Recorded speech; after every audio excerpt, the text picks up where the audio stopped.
Hello à tous et bienvenue sur Vivre Impro, la chaîne d'impro et notamment d'impro appliqué.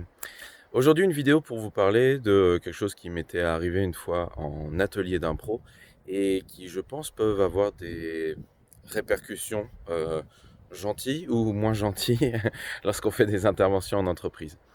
Une fois en atelier d'impro, le coach nous avait proposé de faire un petit exercice.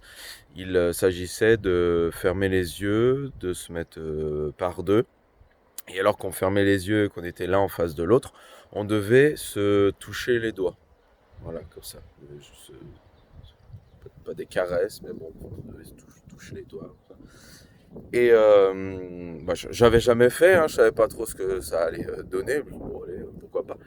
Et en fait, bon, c'était sûrement pour découvrir l'autre autrement, ou être dans une autre connexion, on va dire, qu'une connexion visuelle. Mais je me suis vraiment pas senti bien. Bon, ça va, hein, j'ai pas fait de malaise. Non, c'est juste que j'étais pas à l'aise avec cette idée de toucher les doigts, de caresser un peu les doigts de l'autre, ou je sais pas, enfin bref. Mais ça après, ça se trouve, c'est une analyse psychologique qu'il faut faire à mon sujet. Mais non. Non, mais mine de rien, peu importe ce qui fait que j'étais bloqué ou pas. Je trouvais que le sujet était intéressant parce que en entreprise, lorsqu'on intervient, des fois, on fait des trucs physiques entre les personnes. Par exemple, une fois, je parlais avec Fabien d'un des exercices qui s'appelle tape-cul. Tape-cul, c'est tout simplement le fait de, bah, vous l'avez peut-être déjà fait en atelier. L'idée, c'est de toucher les fesses les uns des autres, comme ça, et d'essayer de ne pas se faire toucher les fesses. Et on doit compter le nombre de fesses qu'on a touchées. Voilà, et plus on a touché de fesses, bah, plus on est content d'avoir touché de fesses, quoi. Bref. Et lui, il faisait ça, enfin, il avait fait ça lors d'un team building. Et j'étais surpris. Je dis, ah ouais, enfin voilà, ok, c'est un choix. Hein. Je suis en train de dire c'est une bonne ou mauvaise idée, mais juste, enfin, voilà, ok, tu le fais dès le début, tu vois, comme ça coupe tout de suite les limites et hop, c'est bon, on passe au-delà des limites déjà. Et en fait, bon, j'étais un peu surpris quand même, hein, je juge pas, hein, ok, c'est un choix. Mais j'étais un peu surpris parce que je me suis dit, bon, les doigts, comme ça, là, moi, j'étais pas à l'aise. Est-ce que je suis pas à l'aise qu'on me touche le cul? Non, ouais, ça, je m'en fous, le tape-cul, je le fais en rigolant. Mais je pense qu'il y a des choses qui, tactilement, vont ou ne vont pas à certaines personnes. Et ça se trouve, pour certaines personnes, faire le truc des doigts, c'est totalement anodin, mais d'autres, pour toucher le cucu, c'est un peu plus délicat. Et il y a comme ça, des fois, ouais, une manière de voir les choses qui est, bon, bah oui, il faut sortir de sa zone de confort quelque part. Il faut sortir, oui, de ce qu'on n'aime pas pour pouvoir progresser. C'est vrai. Mais sur le truc du tactile, je pense que c'est un petit peu délicat. Et pourquoi je disais que ça serait délicat en entreprise? Bah, tout simplement parce qu'on ne sait pas où on intervient. On ne sait pas avec qui on intervient. On ne sait pas quelle est l'histoire des gens qui sont là.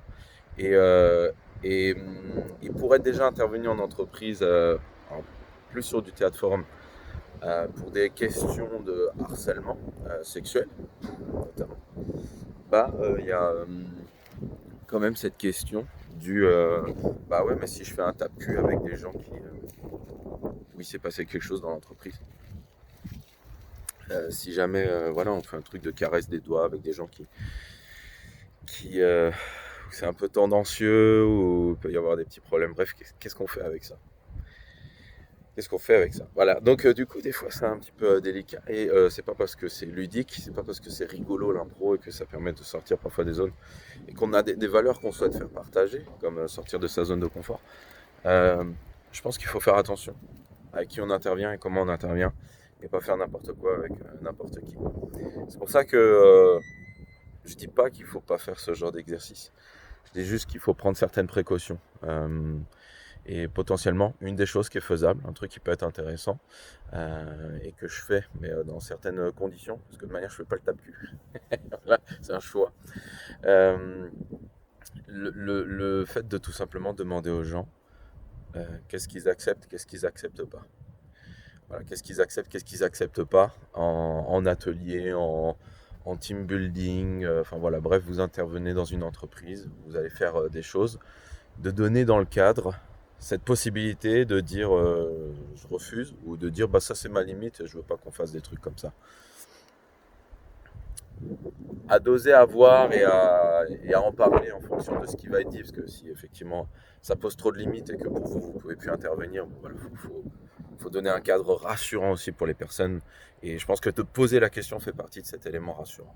Bref, de poser la question aux personnes, bah voilà, quelles sont les limites, qu'est-ce que vous ne voulez pas, pour que bah, finalement, après, on puisse profiter pleinement de cet atelier. Quitte à ce que, bah, parce qu'on a réussi à mettre en place des choses, on puisse reposer la question plus tard de est-ce qu'on peut aller plus loin dans l'exercice, et puis comment, pour voir dans quelle mesure ça convient aux personnes. Voilà, c'est une suggestion, hein, vous faites comme vous voulez évidemment, mais je tenais juste à dire, bah, je pense que c'est important de considérer les personnes, dans une forme de respect évidemment, et de voir dans quelle mesure ils vont accepter aussi de réaliser les exercices pour que bah, ça soit plaisant pour tout le monde et vraiment pédagogique. Voilà, bah, j'attends vos commentaires, ça se trouve ça fera réagir, je ne sais pas. Je vous souhaite à tous une excellente journée et je vous dis à bientôt sur Vivre Impro. Ciao ciao tout le monde.